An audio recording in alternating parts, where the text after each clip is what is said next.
എന്താണ് electoral autocracy? പീരിയോഡിക്കലായി തിരഞ്ഞെടുപ്പുകൾ നടക്കുന്നുവെങ്കിലും ജനാധിപത്യപരമായ ഒന്നും രാജ്യത്ത് നിലനിൽക്കാത്ത അവസ്ഥയാണ്.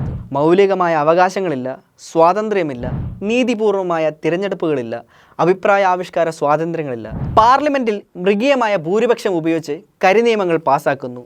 ന്യൂനപക്ഷങ്ങൾക്കെതിരെ നയപരിപാടികൾ ആസൂത്രണം ചെയ്യുന്നു. കേന്ദ്ര ഏജൻസികളായ CBI, ED, IT എന്നിവയെല്ലാം ഉപയോഗിച്ച് പ്രതിപക്ഷത്തെ നിരന്തരം വേട്ടയാടി.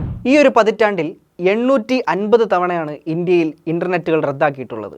The documentation of the oppressed പുറത്തുവിട്ട വിവരങ്ങൾ പ്രകാരം മോദി അധികാരത്തിൽ വന്നതിന് ശേഷം ആൾക്കൂട്ട ആക്രമണങ്ങളുമായി ബന്ധപ്പെട്ട് 206 സംഭവങ്ങളാണ് രാജ്യത്തിൽ റിപ്പോർട്ട് ചെയ്തിട്ടുള്ളത്. ഭരണഘടനയെ അട്ടിമറിച്ച, മൗലികാവകാശങ്ങൾ റദ്ദ് ചെയ്യപ്പെട്ട സംസ്ഥാനങ്ങളെ ശ്വാസം മുട്ടിച്ച, പാർലമെൻറ്റിനെയും ജുഡീഷ്യറിയെയും കൂച്ചുവിലങ്ങണിയിച്ച ഒരു ഭരണ സംവിധാനത്തെ ഇലക്ട്രൽ ഓട്ടോക്രസി എന്നല്ലാതെ മറ്റെന്ത് വിളിക്കും?